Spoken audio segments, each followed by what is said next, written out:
The air was thick with the scent of rain-soaked earth as I walked along the path that wound through the park. The usual symphony of chirping birds was replaced by the rhythmic patter of raindrops on leaves, a sound both soothing and melancholic. I pulled my coat tighter around me, the dampness seeping into my bones, much like the memories that refused to let go. It had been 6 months since Cato had left, his departure as abrupt and devastating as a summer storm. The echoes of his departure still haunted the corridors of my mind, each step now a reminder of what once was. We had been inseparable, or so I thought, until she appeared. Hana, with her perfect smile and an allure that seemed to captivate everyone, Cato most of all. I had watched helplessly as he gravitated towards her, their connection palpable and undeniable.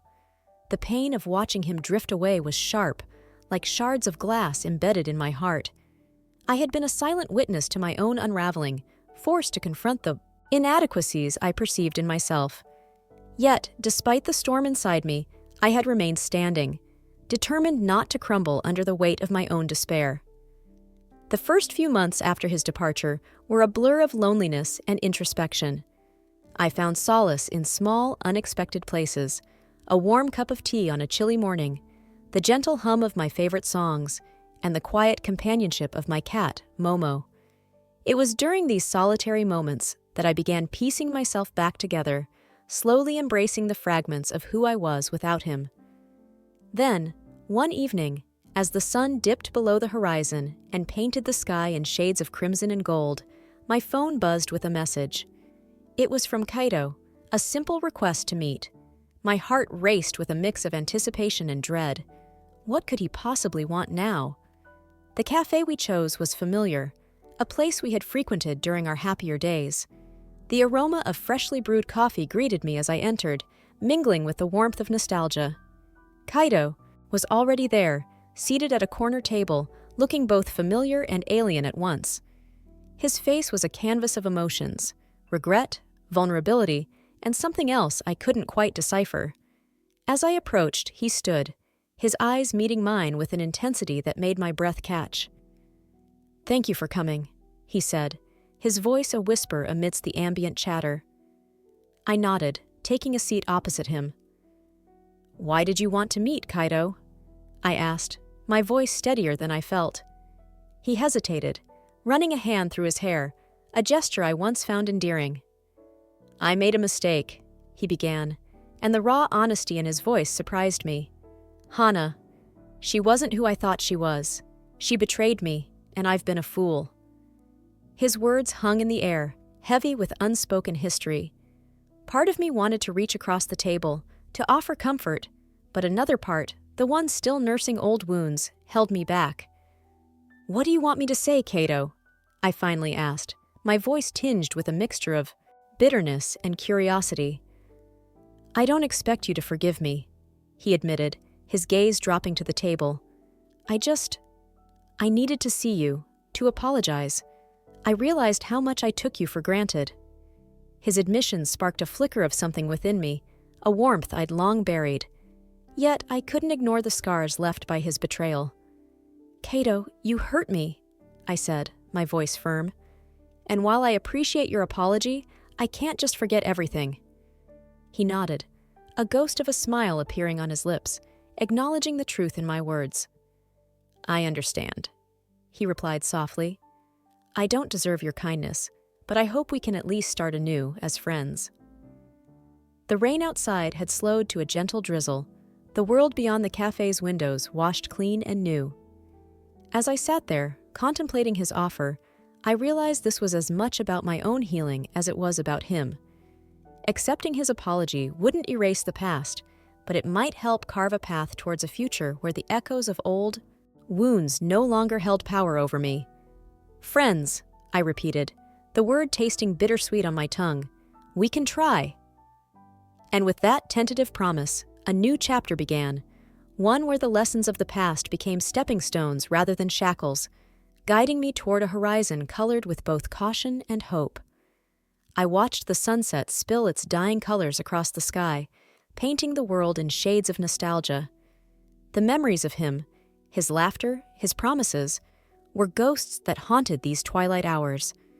Once, His presence filled my days with warmth, but now, each sunset was a bitter reminder of the void he left behind. I had been naive, clinging to the belief that love was an unbreakable bond. Yet here I was, standing alone, the echoes of our past fading into the evening chill. His departure had been abrupt, leaving me with a heart full of questions and a mind crowded with doubts. She, with her enigmatic allure and effortless charm, had drawn him away from me like a moth to a flame. I had watched him chase after her, leaving behind the remnants of what we once shared.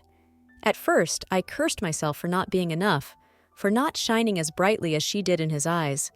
But time, the great healer, had taught me to find solace in solitude. Yet, just when I thought I had found a semblance of peace, like a ghost from the past, he reappeared. It was a rainy afternoon when our paths crossed again. The city streets were slick with rain, and I was pulling my coat tighter against the cold. Then, there he was, standing in the doorway of the cafe we used to frequent. His eyes, once filled with laughter and warmth, now carried the weight of regret. "Can we talk?" he asked, his voice barely audible over the drumming rain. I hesitated, the wounds he left still tender.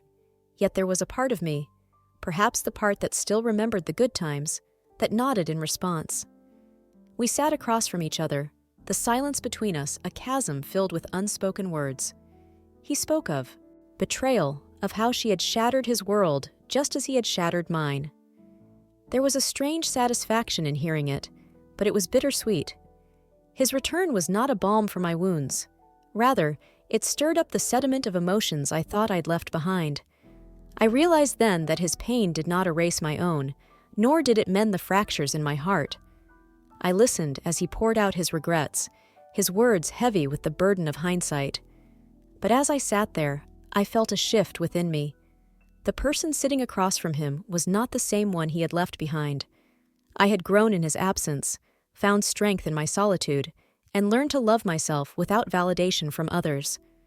This was my moment of reckoning, to choose whether I would let him back into my life or close that chapter for good. I took a deep breath, the air filled with the scent of rain and coffee. "You hurt me," I said, my voice steady despite the storm raging inside. "But I can't define myself by that hurt anymore." He looked at me, a mixture of hope and sorrow in his eyes. "I need time," I continued, "to figure out what I want, who I am without you." He nodded, understanding that the path to redemption was not a simple one. We parted ways once more, but this time it was different. I walked away with a sense of closure, an understanding that my journey was not about waiting for someone to return, but about moving forward, step by step, into the unknown. The rain had stopped, leaving the world fresh and new. The city lights flickered to life, casting a gentle glow on the path ahead. I embraced the night, each step a promise to myself, a commitment to the person I was becoming. The future was uncertain, but it was mine to shape, and for the first time in a long time, I felt free. The rain fell like 1,000 whispered secrets, each drop tapping a soft rhythm against the window pane. I watched as the city was gently veiled in mist, the streetlights casting a golden glow on the slick pavements below. It was on nights like these, where the world seemed to hold its breath, that my thoughts wandered back to him. Riku. His name was a melody I couldn't quite forget, despite the discord he'd left behind in my heart. We were once inseparable, two halves of a whole, until he fell into the gravity of her orbit. Amaya, with her like a summer day smile and eyes that sparkled with promises of adventure. She was everything I was not, bold where I was cautious, a storm to my steady breeze. Our unraveling was slow, a delicate thread pulled until the tapestry of us lay scattered on the floor. I'd watched him drift away, powerless, as he became mesmerized by her brilliance. It was a betrayal that cut deeper than words could convey, leaving me with a hollow ache that echoed in the quiet moments of solitude. But time, that relentless healer, had slowly begun to stitch my heart back together. New friendships emerged, like wildflowers in the cracks of a broken sidewalk, bringing color to my monochrome world. There was Kaito, whose laughter was a balm to my wounds, and Yuki, whose quiet strength was a constant anchor in the turbulent sea of my emotions. Together, they pulled me into their orbit, and I learned to find joy in the small things. A shared cup of coffee, a sunset run along the riverbank, the simple comfort of companionship. I began to rediscover myself, my own dreams and desires, awakening like a phoenix from the ashes of our past. Then, as if summoned by the universe's cruel sense of timing, Riku appeared again. It was a chance encounter on an otherwise unremarkable Tuesday, the kind that changes everything.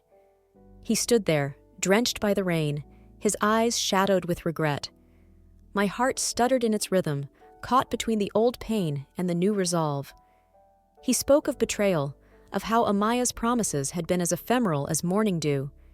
She had left him under a canopy of stars, following her restless heart to another horizon. In his eyes, I saw a plea for forgiveness, a wish to rewind the clock to a time before the fractures formed. Yet, as he stood there, vulnerable and exposed, I realized something profound. The girl he had left behind was not the same one standing before him now. I had grown, had learned to weave my own tapestry of life, rich with colors I had chosen for myself. Still, his presence stirred the embers of what once was. We spoke, the conversation a tentative dance, each word full of unspoken memories. He apologized, his voice thick with sincerity, and I could see the weight of his choices etched into his features. There was a part of me that wanted to reach out, to offer solace and understanding. But the other part knew the danger of letting old wounds reopen. The air between us was electric, charged with possibilities and pitfalls. In that moment, I understood the power of choice, how it could define the path forward. I took a breath, the scent of rain and earth grounding me in the present. "Riku," I said softly, my voice steady, despite the storm of emotions within. "I've changed. We both have. Maybe that's a good thing." He nodded, a flicker of acknowledgement in his eyes. We stood in silence, the rain a gentle lullaby around us.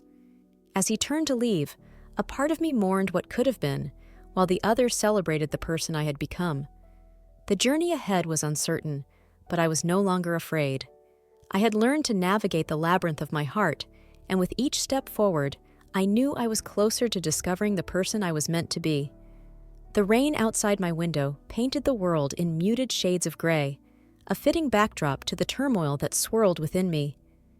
As the droplets trickled down the glass, I traced their path with my fingertips, trying to draw a parallel to the tears I no longer cried. It had been 3 months since he left, the echoes of his departure still haunting the quiet moments of my days. When Kaito first told me about her, the sky had been clear, the sun casting a golden hue over the park where we sat. His voice, once a melody I cherished, had turned into a discordant note. "I'm sorry," he'd said, eyes avoiding mine, the weight of his confession hanging heavily between us. I didn't mean for this to happen. I had watched as he walked away, his silhouette blending into the tapestry of people that filled the park. In that moment, the world felt colder, each step he took pulling warmth from my heart. I was left with nothing but the memory of shared dreams and whispered promises, now shattered like glass upon the ground. But life has a way of moving forward, even when we feel anchored to the past. Each day, I found myself piecing together the fragments of my heart, determined to find strength in solitude. I returned to painting, the canvas becoming my confidant, each brushstroke a cathartic release of emotions I could not voice. The vibrant colors I once feared now embraced me, their warmth a balm to my wounded spirit. And then, like an unwelcome ghost, Kaito returned. The knock on my door was tentative, almost apologetic. I hesitated, hand hovering over the handle, a part of me yearning to ignore his presence. But curiosity, that insidious whisper, compelled me to open it. There he stood, rain-soaked and weary, an apology etched into every line of his face. "Miyu," he began, his voice a fragile thread threatening to unravel. I studied him, my heart a tumultuous sea of conflicting emotions. Anger, hurt, and a lingering love all fought for dominance. "What do you want, Kaito?" I asked, my voice steady despite the storm within. His eyes met mine, earnest and desperate. "I made a mistake," he confessed, the words tumbling from his lips like a dam finally breached. She wasn't who I thought she was. I was wrong, Miyu. So wrong. The sincerity in his voice was undeniable, yet it did little to quell the resentment that had grown like a thorny vine around my heart.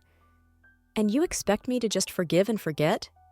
I replied, a bitter edge to my words. After everything? Kato's shoulders sagged, defeat evident in his posture. I don't expect anything, he admitted, a tremor running through his voice.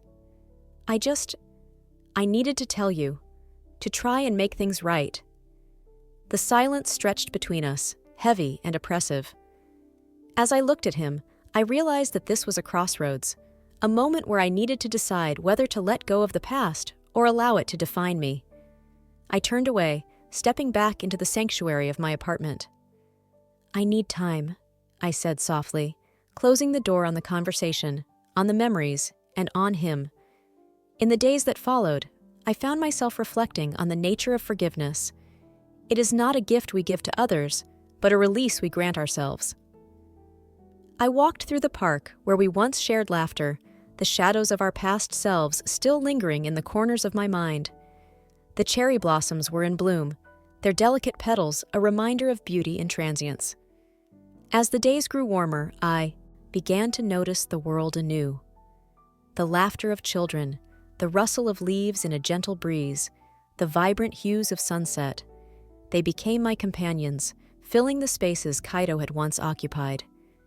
Each moment of beauty was a step towards healing, a testament to the resilience of the heart. When Kaito knocked again, the sky was clear, and I was ready to listen. He stood there, uncertainty in his eyes, but something else too, hope. I invited him in, not with the promise of reconciliation, but with the possibility of understanding. As we talked, I realized that while love can be fleeting, the lessons it imparts are enduring. In forgiving him, I was not only freeing myself from the chains of the past, but also embracing the potential of what could be. Our paths were entwined, yet distinct, each journey adding to the tapestry of who we were. In the end, it wasn't about returning to what was, but about moving forward, together or apart, with the knowledge that we had both grown. And in that growth, I found peace. The first time I saw him after everything, it was raining. The kind of rain that feels like the sky is finally releasing a long-held breath. I was standing under the ancient cherry tree that watched over the campus courtyard, its branches swaying in the wind like the restless thoughts spiraling through my mind. He approached slowly, his silhouette blurred by the curtain of rain. I should have turned away, walked back to the comforting solitude of my dorm room, but something held me in place. His name was Takashi. Once, he was my world, a world that had cracked and crumbled when he left me for her. Emmy, with her bright laughter and bewitching charm, had caught him in her web, and I, left with the remnants of our shared dreams, had spent countless nights piecing myself back together, learning to breathe without him beside me. Now, as he stood before me, drenched and shivering, the look in his eyes was one I had never seen before, raw and unguarded, like a confession, waiting to spill. His lips parted, but the words seemed to falter, hanging between us like ghosts of the past. "I'm sorry," he finally managed, his voice barely audible over the rain. I didn't know where else to go. The apology hung in the air, a fragile thing. Part of me wanted to scoff, to remind him of the sting of betrayal, but the way he looked at me, so lost, so unlike the Takashi I had known, stirred something within me. Was it pity? Or the remnants of a love that refused to die, no matter how hard I'd tried to bury it? "Why now?" I asked, my voice steady despite the storm raging around us. He hesitated, his gaze falling to the ground. "Emmy, she..." His voice broke, and for a moment I glimpsed the depth of his wounds. "She betrayed me, left me for someone else." The irony was not lost on me, but there was no satisfaction in it. Instead, a strange sense of déjà vu settled over me. How many times had I imagined this moment, the tables turned? But now that it was here, all I felt was an aching emptiness. I wanted to turn him away, to tell him he had made his choice. But as I watched him standing there, vulnerable and repentant, I couldn't help but see the shadow of the boy I had once loved. The boy who had held my hand on starry nights, who had whispered dreams of a future we would build together. "Come on," I sighed, stepping back under the tree's shelter. "You're going to catch a cold." He followed, hesitantly, and we stood there, side by side, the rain a gentle patter on the leaves above us. Silence stretched between us, filled with unspoken words and the bittersweet melody of what might have been. "Why did you come to me, Takashi?" I asked, my voice softer this time.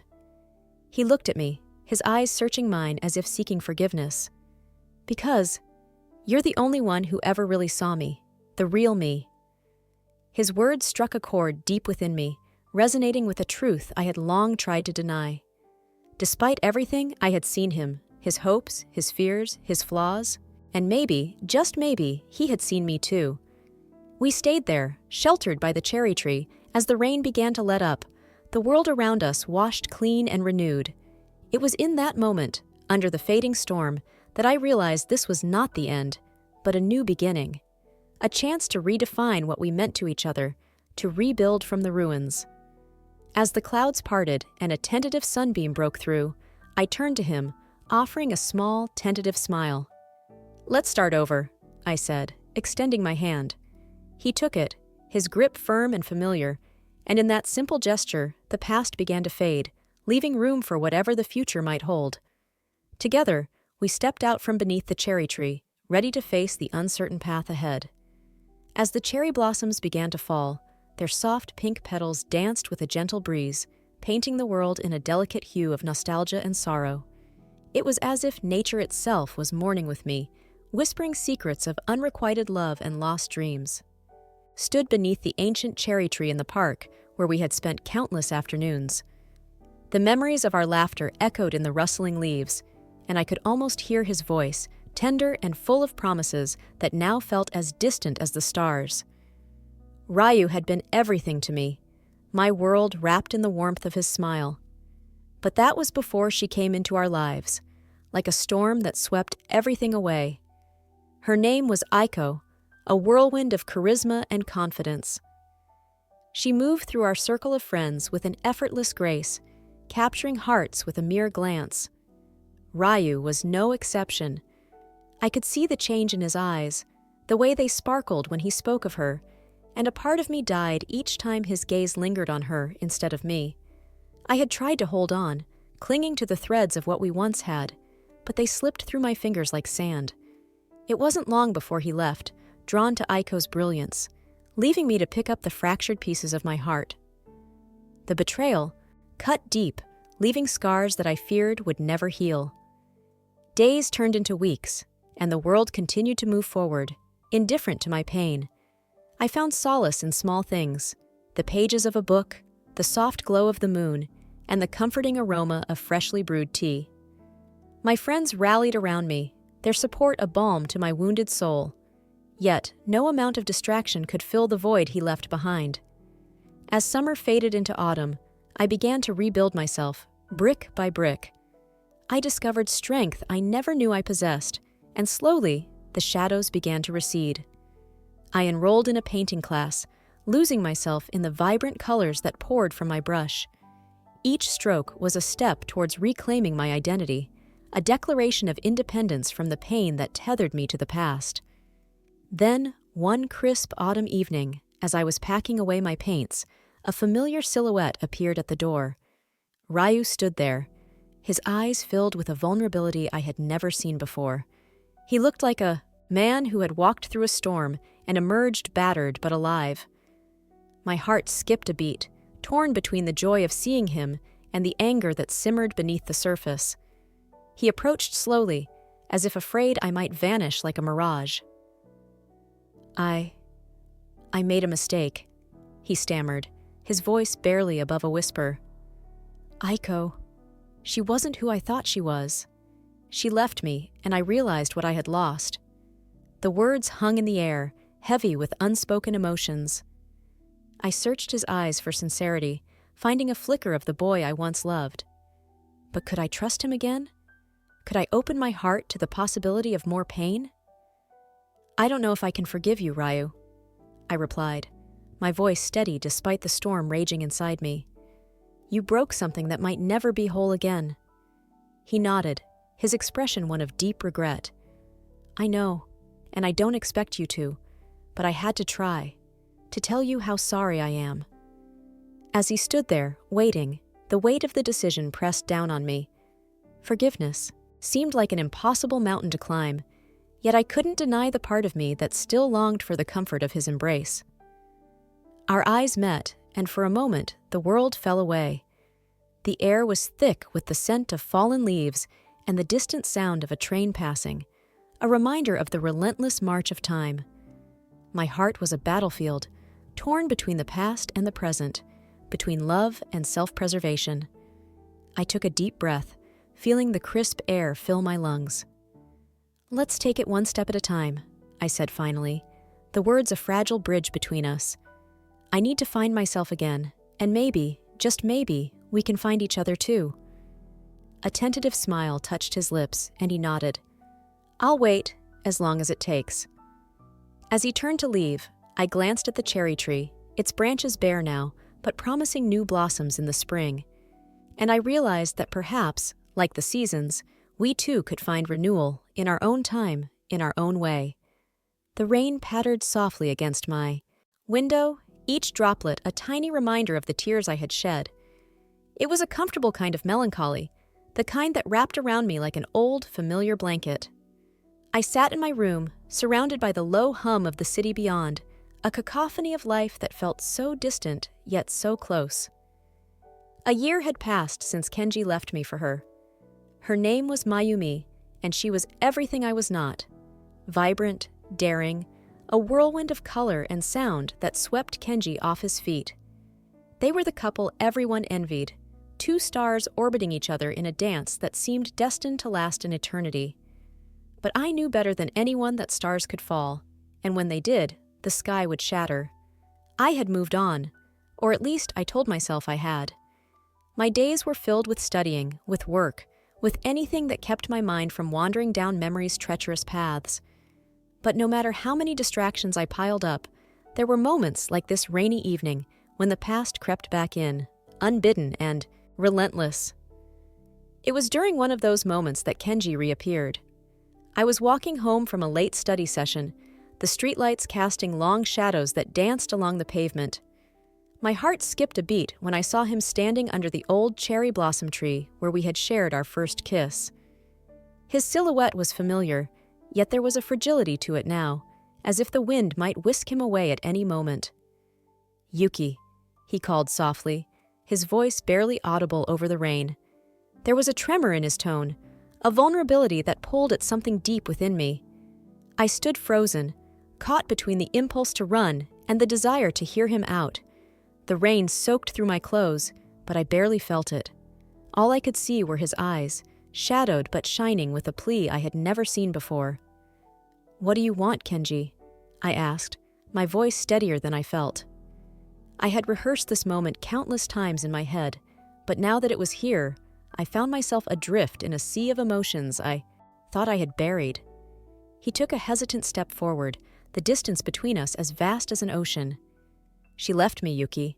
Mayumi, she wasn't who I thought she was." His words were heavy, each one sinking into the silence that followed. "I was a fool to leave you." A part of me wanted to reach out, to bridge the gap and offer solace, but another part remembered the pain of his absence, the emptiness he had left behind.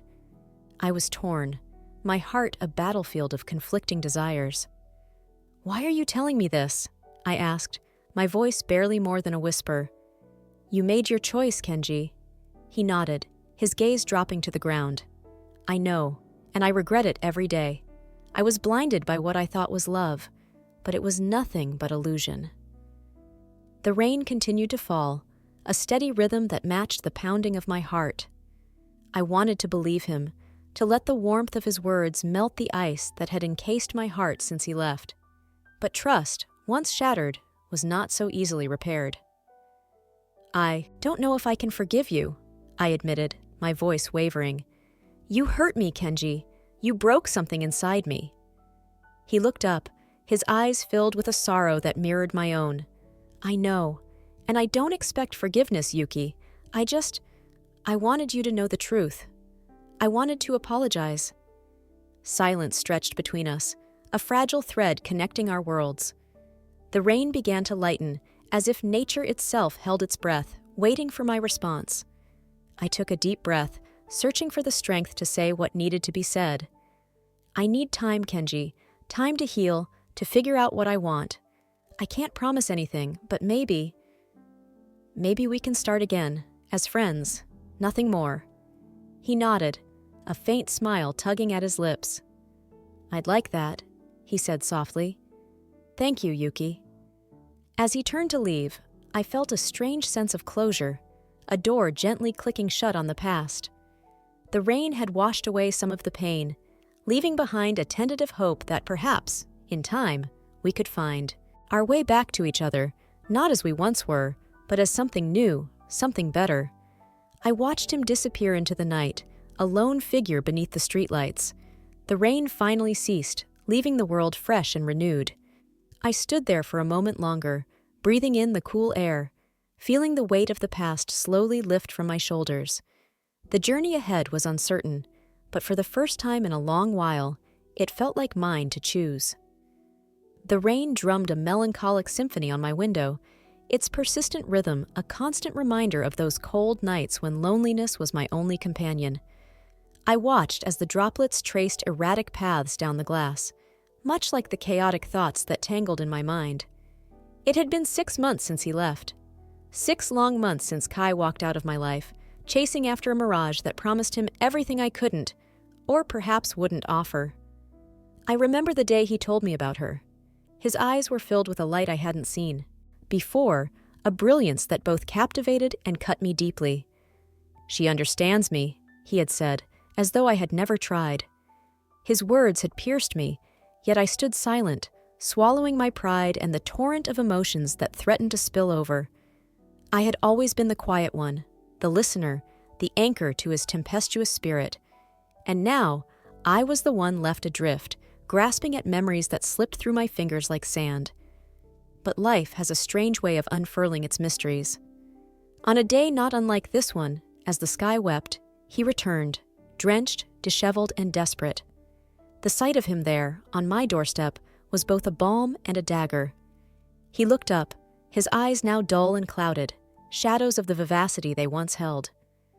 "She wasn't what I thought," he confessed, his voice barely a whisper above the rain.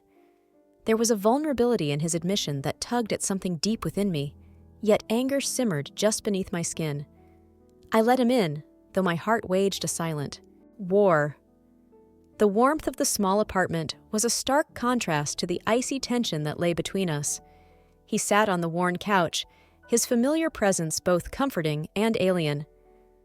"I was wrong," he began, his hands trembling slightly as he raked them through his hair. "I thought I wanted magic, but all I needed was what I had." His words hung in the air, fragile and laden with regret. Listening to him, I realized I wasn't the same person he had left behind. My solitude had not been in vain. It had carved resilience into my spirit. I had learned to find solace in my own company, to rekindle passions that had long lain dormant. Art had become my refuge, each brushstroke a cathartic release of unspoken emotions.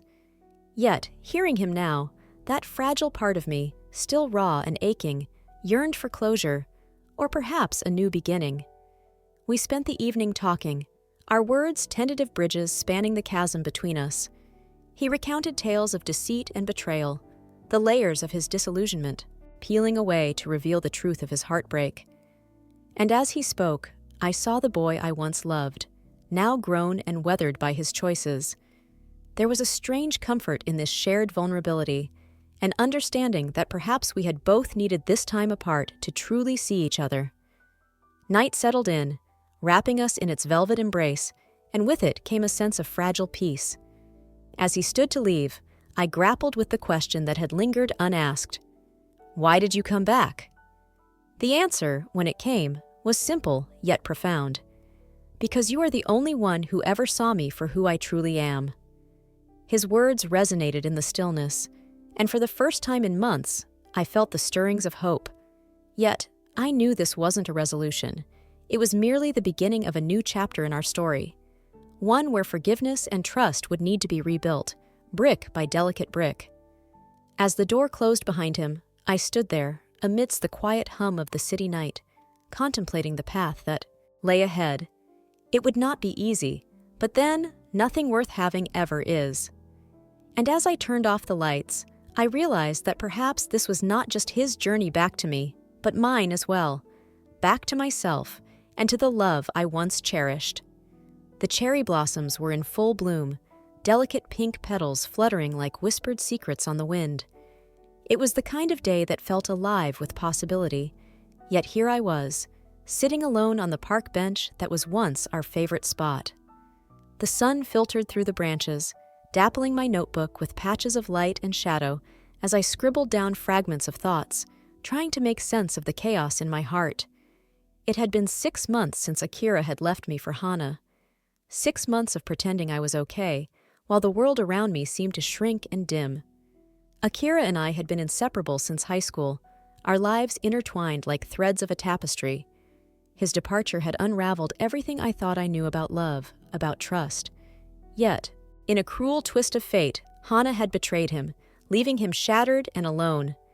I should have felt vindicated, but all I felt was an aching emptiness. I closed my notebook and looked up, watching the petals dance. For some reason, they reminded me of the way Akira used to look at me, his eyes filled with a warmth that now felt like a distant memory. I shook the thought away, trying to focus on the present, on breathing in and out, on moving forward. That was when I heard footsteps approaching. I knew it was him before he even spoke. His presence was as familiar to me as my own reflection.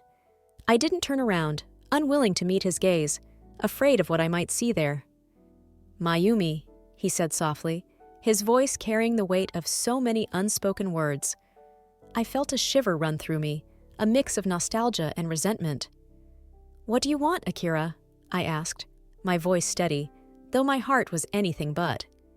I traced the lines of my notebook with my fingers, pretending to focus on something other than the raw vulnerability in his voice. "I wanted to see you," he replied, moving to sit beside me. "To talk?" I laughed, a brittle sound that didn't belong to me. "Talk? Now you want to talk?" My words were sharper than I intended, but I couldn't help it. The remnants of our past were still too vivid, too painful. His silence was heavy, and for a moment the only sound was the rustling of the trees. "I made a mistake, Mayumi. I know that now." The sincerity in his voice made something inside me waver, but I held my ground. "And what do you expect me to do with that, Akira? Just forgive and forget?" He looked down, the sunlight playing off his features, highlighting the weariness etched in his expression. "I don't know. I miss what we had. I miss you." His words hung in the air, a fragile thread of hope. I wanted to tell him how much I missed him, how I still dreamed of the life we'd planned together, but I couldn't let myself be pulled back into that tangled web of emotions. Not yet. Instead, I stood, brushing the petals from my lap. "I need time," I said, my voice softer now, almost a whisper. "Time to figure out who I am without you." Akira nodded, a shadow of sadness crossing his face. "I understand. I'll wait, Mayumi, however long it takes." I walked away then, leaving him on the bench, leaving behind the echoes of our past. Each step felt like a small victory, a testament to my strength. I didn't know what the future held, but for the first time in months, I felt a glimmer of hope, a chance to redefine myself, to grow beyond the confines of the person I had been with him. The world around me seemed brighter, the air fresher, as if nature itself was applauding my resolve. I knew the path ahead wouldn't be easy, but I was determined to walk it, to discover who I was meant to be, with or without Akira. As I left the park, the cherry blossoms continued their dance, a beautiful reminder that life, like the seasons, was constantly changing, and perhaps, amidst that change, I could find a new beginning.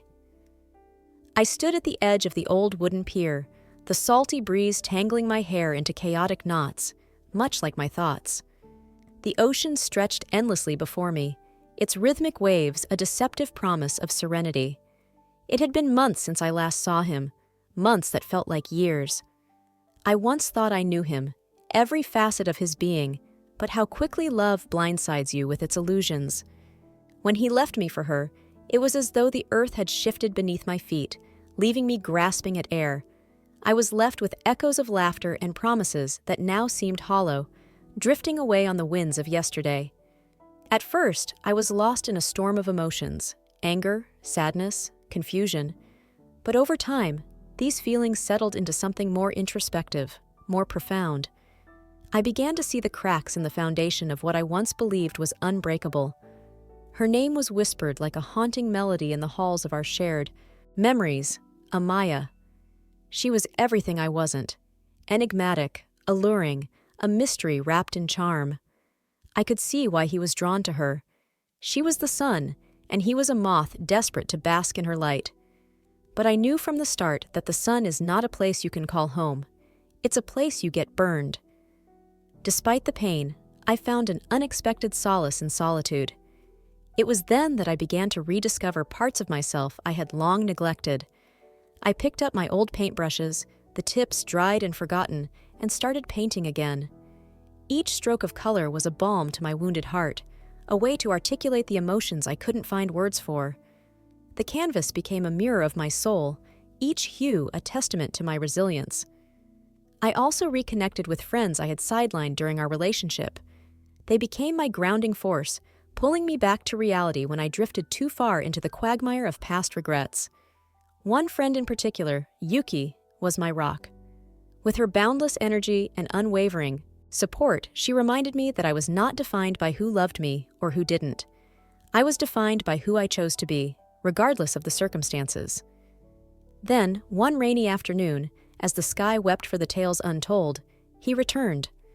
I was at the cafe where we first met, sipping on a cup of coffee that had grown cold. The doorbell chimed softly, and in he walked, drenched and shivering, but with an unmistakable determination in his eyes. My heart skipped a beat, not from rekindled affection, but from an unexpected surge of anxiety. Why was he here? He approached my table, his eyes pleading for a moment of my time. I gestured for him to sit, a silent storm brewing within me. His presence was both familiar and foreign, like an old song I couldn't quite remember the lyrics to. He began to speak, his words stumbling over each other in their haste to form sentences. He told me how she had betrayed him, how the glittering facade of their relationship had shattered, leaving nothing but shards of broken dreams. As he spoke, I realized that I didn't feel the triumph I had imagined I would in this moment. Instead, there was a sense of closure, a quiet acceptance that sometimes love is just an illusion, and the real strength lies in moving forward. I listened to him, offering the comfort of an old friend rather than the forgiveness of a lover. He had come crawling back, yes, but I was no longer the person he had left behind. In that moment, I understood the power of choice. I could either fall back into the familiar patterns of our past or forge a new path, one where I held the reins to my own destiny. My heart, though scarred, was stronger, fortified by the trials it had endured. I chose not to close the door completely. Instead, I left it ajar, a testament to the past, but not a passage to the future. As we left the cafe, the rain had abated, leaving behind a world washed clean, glistening with potential. He walked beside me, but the silence between us was no longer laden with unsaid words. It was a quiet understanding that sometimes people cross paths not to stay, but to teach us how to find our own way. And in that realization, I found peace, knowing that my journey was just beginning.